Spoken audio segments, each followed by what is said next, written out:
Ilir Meta është presidenti i ri i Republikës. Ky zhvillim i papritur i javës politike që lan pas, zbuloi tensionet e krizës jo vetëm me opozitën, por edhe i dha fund dilemës nëse zgjedhjet mund të bëhen edhe pa të. Kryetari i LSI-s u paraqit si kandidaturë e u votua pas ditën e të premtes së 28 prillit 2017, duke marrë 87 vota pro e 2 kundër të mazhorancës, në mungesë të opozitës, e cila prej mos e 2 muajsh ndodhet në këtë çadër proteste e vendosur mes Selisë, Ramës dhe Metës në bulevard. Faleminderit gjithë kolegëve dhe kolegëve deputet që morën pjesë, gjithë kolegëve dhe kolegëve që votuan pro, por padyshim falënderim veçantë edhe kolegëve që votuan kundër, por duhet falenderoj në mënyrë veçantë kolegët që mungojnë këtu, pasi me mungesën e prezencës tyre, ata në një farë mënyrë më kanë nxitur për të pranuar kandidimin dhe këtë përgjegjësi shumë të rëndësishme. Për herë të parë në 27 vjet pluralizëm, zgjedhja e presidentit u zhvillua si një proces i mbyllur mes 2 individëve, Edi Ramës e Ilir Metës, e si një përllogaritje e pastër politike. Futja e Metës në garë ishte një lëvizje befasishme, edhe pse ezaurimi i raundeve të para duke një taktike menduar, pasi çalonte tek vetë argumenti justifikues, pritja një konsensusi nga Partia Demokratike, e cila nuk kishte shprehur asnjëherë interes për presidentin e ri, por kërkonte qeveri teknike. Ishte vetë Ilir Meta që e përcillte i pari këtë argument. Pa paraqitur asnjë emër apo pa mbështetur asnjë kandidaturë, pa dialoguar dhe pa bërë përpjekjet për të arritur konsensin edhe me opozitën për çështjen e presidentit, edhe pse kjo mazhorancë ka gati 90 vota në parlament. E i pyetur sistematikisht, e mohonte si aspirat të vetën. E takon çështjes presidentit, unë e kam bërë qartë që unë do të drejtoj Lëvizjen Socialiste për Integrim në zgjedhjet të ardhshme, sepse për këtë çështje jam zgjedhur e kam marrë të mandat. Unë jam shumë i qetë përpara shqiptarëve, sepse realisht president më me PD-n, po jo i PD-s, se Ilir Meta ne nuk gjenim dot as në PD. Po çfarë ndodhi javën politike që lan pas? E si ja doli Edi Rama ta çonte Ilir Metën në presidencë, duke e larguar kështu fizikisht nga zgjedhjet e duke i ulur opozitës mundësitë e presionit? Angazhimi i negociatorëve ndërkombëtar për krizën me opozitën zbuloi edhe një dinamik krize jo e panjohur mes Ramës e Metës. Në rolin publik të ndërmjetësit mes palëve, Ilir Meta kishte ndarë shpesh shqetësimet e opozitës për kanabizimin e vendit, sigurinë e zgjedhjeve dhe arrogancën e qeverisjes. Kjo i shtonte pikpyetje të ardhmes së një koalicioni me Ramën, edhe pse ky i fundit ja kërkonte publikisht, ndërsa Meta e linte në pritje. Ky takim 90 minutësh mes të dyve, në të cilin Meta mbërriti me kontratën e para 4 viteve në duar, u duk momenti për këtë vendimarrje, por nuk përfundoi me një rinovim të aleancës mes tyre. Nga ana tjetër, djegja afati të regjistrimit si koalicion në Komisionin Qendror të Zgjedhjeve u duk një lëvizje pa kuptimt. A nisi vallë si taktik presioni e përfundoi si grack pa rrugdalje? Kjo pyetje hipotezë u testua javën politike që lan pas.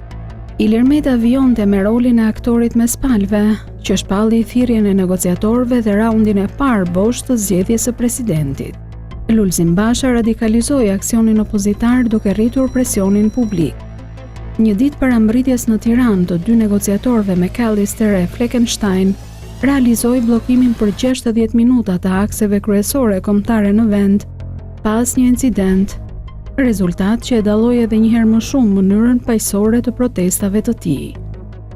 David McAllister, përfaqësues i CDU-s së Merkel, zëvendës presidenti i Partisë Popullore Europiane e kryetari i Komisionit të Jashtëm në Parlamentin Evropian, dhe Knut Fleckenstein, raporteri për Shqipërinë në Parlamentin Evropian, mbritën në Tiranë si negociator të kërkuar nga palët më 25 prill. Ecejaket e të dyve mes palëve për disa orë, sa në kryesinë e kuvendit ku ndodhej Meta e Rama, sa në Partinë Demokratike ku i priste Basha, edhe takimi në mbrëmje nuk prodhuan asnjë rezultat. Rama e Meta edhe Basha nga ana tjetër qëndruan madje në ambiente të ndara, ndërsa negociatorët të shoqëruar nga ambasadorët e Shteteve të Bashkuara, të Bashkimit Evropian e OSBE-s në Tiranë, u ofronin një marrëveshje. Padyshim që të gjithë u befasuan teksa Lulzim Basha doli nga takimi rreth 40 minuta pasi kishte hyrë aty.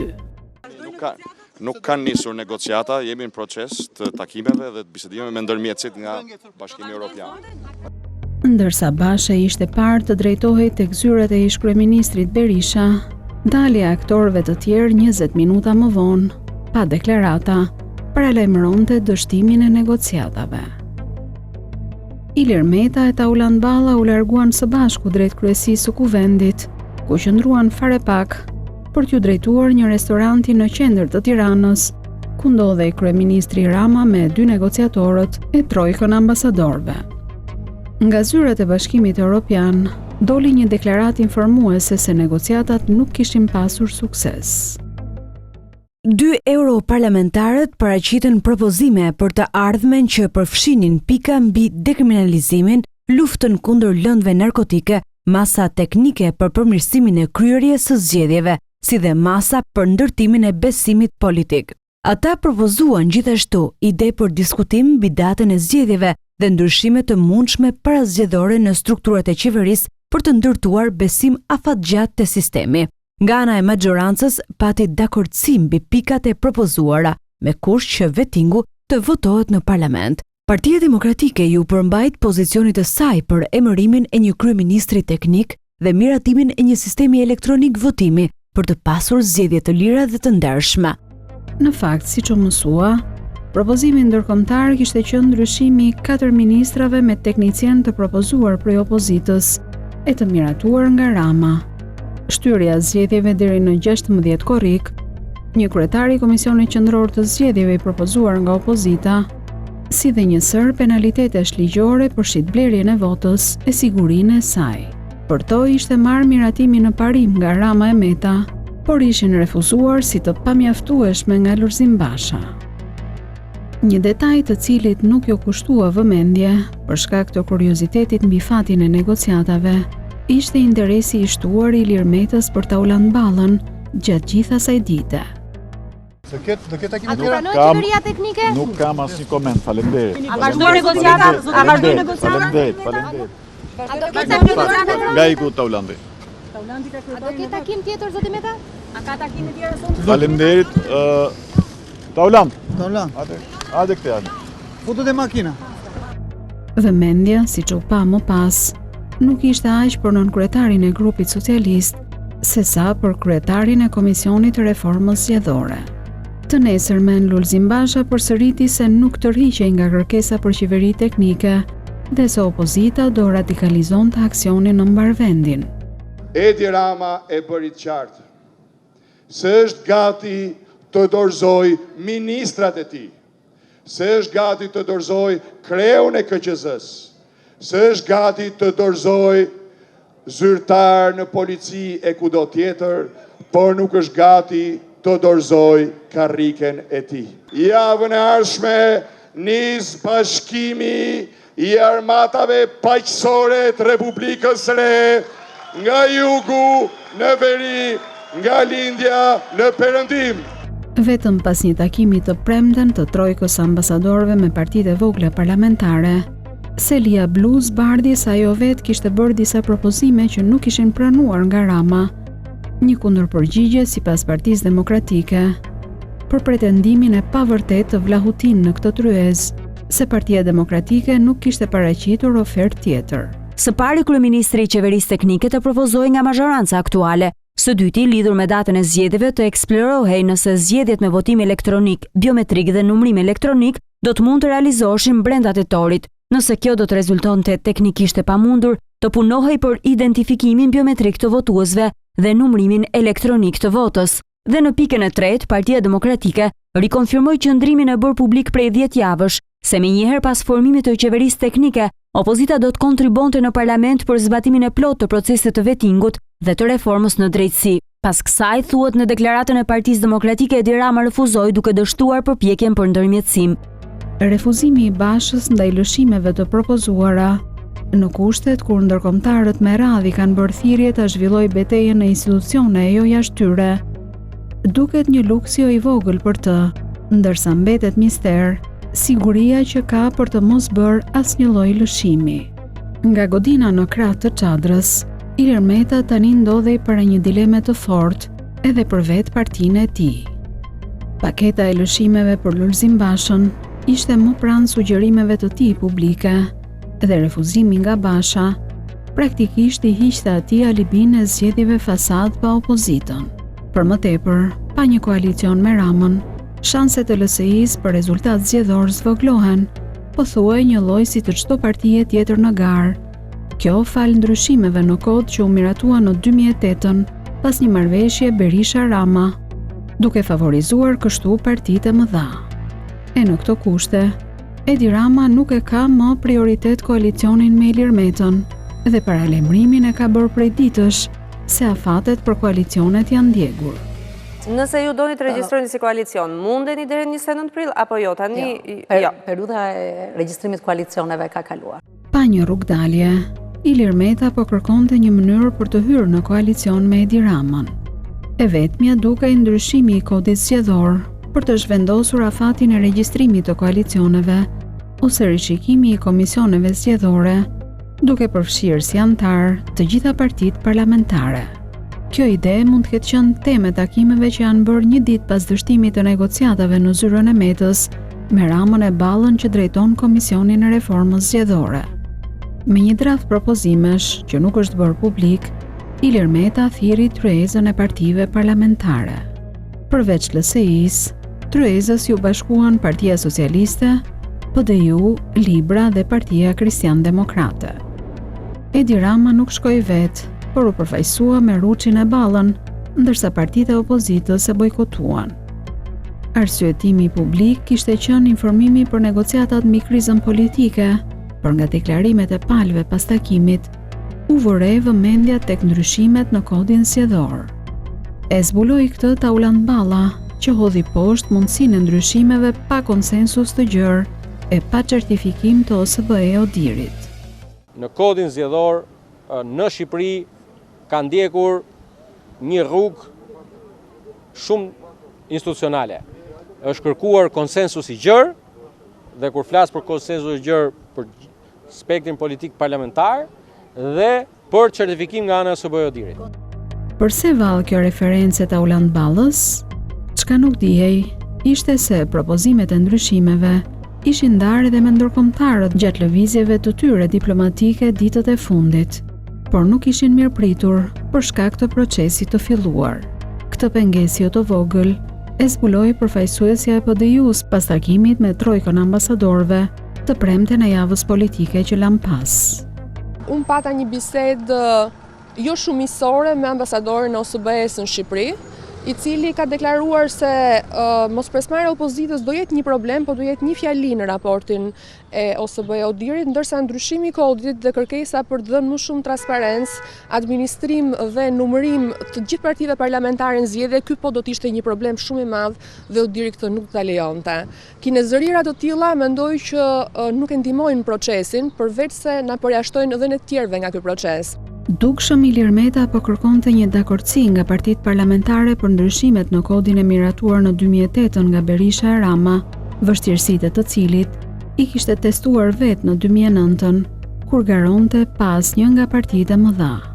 Ky është një kod i mallkuar zgjedhor që në 2008, një kod i bërë në errësirë nga shqiptarë dhe ndërkombëtarë, dhe përsëri ky kod dëshiron të bajë në errësirë zgjedhjet në Shqipëri, për fat keq, sepse nëse ka ndonjë konsensus është ai i nënveshëm për të penguar çdo përpjekje që rrit transparencën e procesit zgjedhor. Ka në krah PDU-n për të ndarë të njëjtin shqetësim. Përmirësimi i sistemit zgjedhor në këto kushte që jemi është diçka urgjente.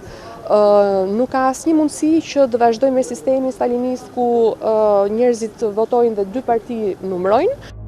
Madje Ilir Meta nuk i kursen tiradat për OSB e Odirin, që i kanë thënë jo ndryshimeve në këtë moment. Çdo gjë që shërben transparencës, besimi qytetarëve shqiptar tek zgjedhjet e lira, garancive të sa më shumë forcave politike, dhe thjesht burokratëve të OSB Odirit apo kujdo institucioni tjetër, patjetër që duhet të bërë. Në këto kushte, Meta bëri dhe një tjetër përpjekje, këtë herë me presidentin e Republikës. Halli duhet ishte aq i madh sa nuk priste mëngjesin, e takimi mes të dyve ndodhi në mesnatë, në rezidencën e kreut të shtetit. Nuk dihet reagimi i Nishanit, por të nesërmen paradite në zyren e tij u pa edhe Lulzim Basha, por asnjë deklarat nuk pati nga asnjëri për temën e këtij takimi. Por çka nuk pritej, ishte një lëvizje taktike e kryeministrit të njëjtën e seancës së zakonshme plenare dhe asaj për raundin e tretë të zgjedhjes së presidentit. E nisi ditën me një takim tek Ilir Meta, e më pas ju drejtua një aktiviteti të planifikuar publik. Më herët të njëjtën ditë, Ben Blushi i bënte thirrje publike Lulzim Bashës e Ilir Metës që të bashkonin votat për një mocion mosbesimi kundër Ramës në kuvend. Duke e marrë mirë qenë që do ta ketë njëjtin mendim në darkë siç e kishte në mëngjes, se e ka këtë problem, e ndryshon. Dua t'i shpjegoj me dashamirësi çdo qytetari se pse kjo nuk funksionon. Ne kërkojmë një zgjidhje gjithëpërfshirëse. Ne nuk duam përjashtimin e Partisë Socialiste. Nga kjo zgjidhje, nga qeveria teknike, e kemi thënë prej fillimit se duhet ketë mbështetje të gjerë politike. Kurse Meta heshti, apo rikthehej vallë taktika e korrikut të vitit të kaluar për karrigen e Ramës, kryeministri u kthye në kuvend, jo për endin e ditës, por me ngutjen për të dhënë një mesazh, edhe pse Meta nuk ishte në sallë. Padurimi ju reflektua ndaj deputetit që ishte në foltore. Zonja Nikola, që pavarësisht se s'ka qenë në linjë sportit, por shumë buxhete që ka pasur Ministria e Arsimit ja ka dedikuar sportit dhe ka qenë një mbështetje për grupin e punës. Urdhëro? U mërzitet e? Kështu që për ta mbyllur, unë dua që Kryeministri konfirmoi se nuk lëviz nga 18 qershori si data e takimit të radhës me votuesit, duke pohuar se lojrave u mbaroi koha. Procesin do ta vazhdojmë siç e kemi zhvilluar deri tani dhe zgjedhjet do të jenë në 18 qershor, pasi vend për lojra nuk ka më dhe sigurisht edhe koha për dialog po s'ka do. Disa orë më vonë, u ezaurua siç ishte paralajmëruar pa kandidat edhe raundi i tretë për zgjedhjen e presidentit të ri. Sipas kushtetutës, për raundin e 4 dhe të 5 mjaftonin 71 vota. Ishte momenti kur Edi Rama i doli përballë publikisht Ilir Metës. Kishte zgjedhur Gramoz Ruçin për ta njoftuar së pari se i disponon vetë 71 vota. Sa për djeni, zoti kryetar, ne socialisti kemi bërë llogarit tona, që kemi pasur dhe po të dojmë, edhe i kemi 71 vota edhe pa lësinë. E së dyti, duke imponuar po publikisht zgjedhjen e presidentit ose zgjedhjet e parakohshme. Ndërkohë që si kryetari i Kuvendit, unë do të kërkoja që të mbledhni menjëherë konferencën e kryetarëve për të shqyrtuar kërkesën e Partisë Socialiste, që qysh nesër të bëhen jo një, po qoftë 2 raundet që kanë ngelur, dhe ose të zgjedhim presidentin bashk, o le të shkojmë në zgjedhje për 45 ditë, sipas kushtetutës. Edi Rama e rrëfen kështu në studion e Sokol Ballës këtë moment që e konsideron humbje të durimit ndaj Ilir Metës. Ka pas tension, sepse Ilir Meta çdo sekond mendon si zgjidhet kjo çështje. Dhe po ka i kufi, ka i moment, ka i ditë që thuhet, ore, u bën të gjitha, i provuam të gjitha, shkuam ne, se ai jo. Ai nuk shkoi për te i vetes. Ai është vetja kur shkon për te ndërkohë që është përtej gjithë mundësive të mia për të kuptuar në raste të caktuara, ai e bëri. Dhe momenti për të vënë pikën ishte momenti që na çoi ne në nevojë për ta vënë këtë pikë. Pas kësaj sfide publike, Ilir Meta u tërhoq.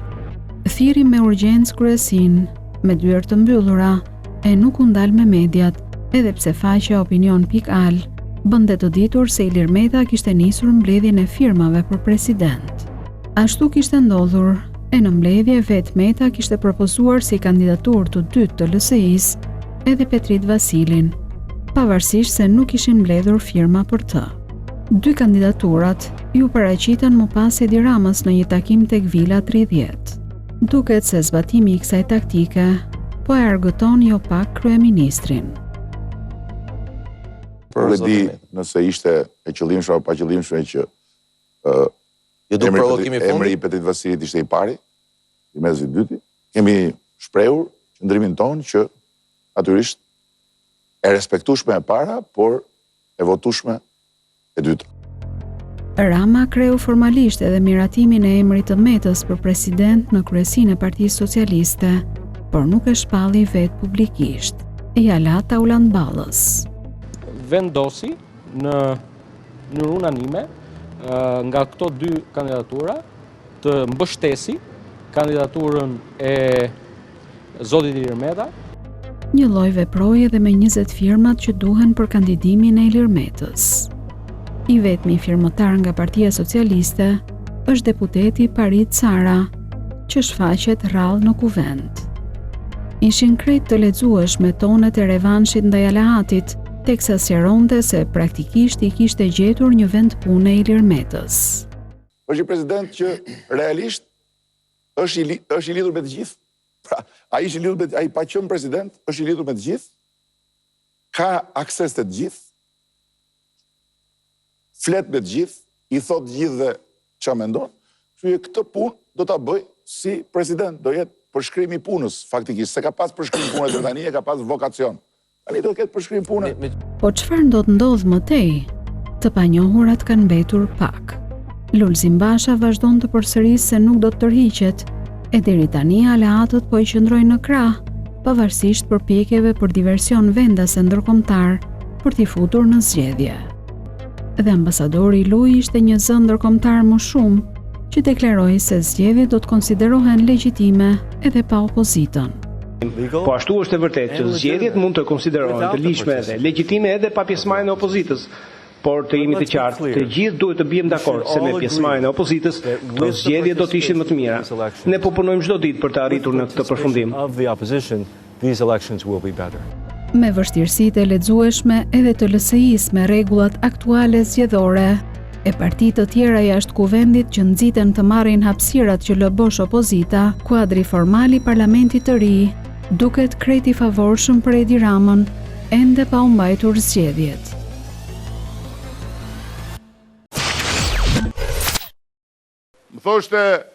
Më thoshte një shok i Gramozit, e takova atje në Tiranë. S'kisha parë ndonjëherë holandeze, tha. I pashte sheshi që ka bërë tërmeti. Shumë më tepër holandeze. Suedeze, norvegjeze do vinë të Belen, apo s'ka të Belena çuna që të marrin gjak në vetu. Ke burin xhelos. Po aq më mirë akoma, hajde jepi lehen. Pritëm mos ma merr nga dora kështu burri s'pas ka fajti që nge o zot. Burrin e kam shumë të vështirë. Po të rrep ti burrin. Po çfarë bëj burri shkret? Burri. Kam në çadër tani aty. Është në çadër burri? Turni 3. Ë? Turni 3. Rëndsi ka jeti këtu burri letri atje, më. Çej burri shkret prandaj ai ka vajt në çadër që ti nga kjo. Se mos ka vajt atje për Vangelin. Ai i thot ti në çadër me sebeb që mos rri me këto gjithë ditën. Faleminderoj. Shokun e Edi Rama. Tamam. Valentina që nga Toidhjo. Mia faca, mia raca. Urdhë. Roft Partia Socialiste me ne krije zotin Edi Rama. E falenderojmë tun Tomës. Të falenderojmë. Ky ma ka fjalimin si Sadriu, me të bërtitme. Ulu. Unë jam katonar Tirane. Katonar Tirane e ti, edhe unë katonar Tirane jam. Gëzohem që u njoftëm. Gëzohem shumë që u njoftëm. Falenderoj nga zemra për katonar të Tiranës nuk ndërtojmë pa leje në përgjithësi, apo u prish edhe ti tu pa tjerët. A mirë, s'ka problem. Qa keme mu, se si u erdha më the yll. Ti on nuk e pa yll, e duke mu në yll, ti e një hyjet si puna ime, nuk ndrita si gjonë qellë. Mirë, të s'këshallë se një gjosha unë të oil. Mu i shkretë është kujti, thash i shalla e kam e tanë lamen, po kjo është më kejse unë. Me Partinë Socialiste! Me Partinë Socialiste! Me Partinë Socialiste!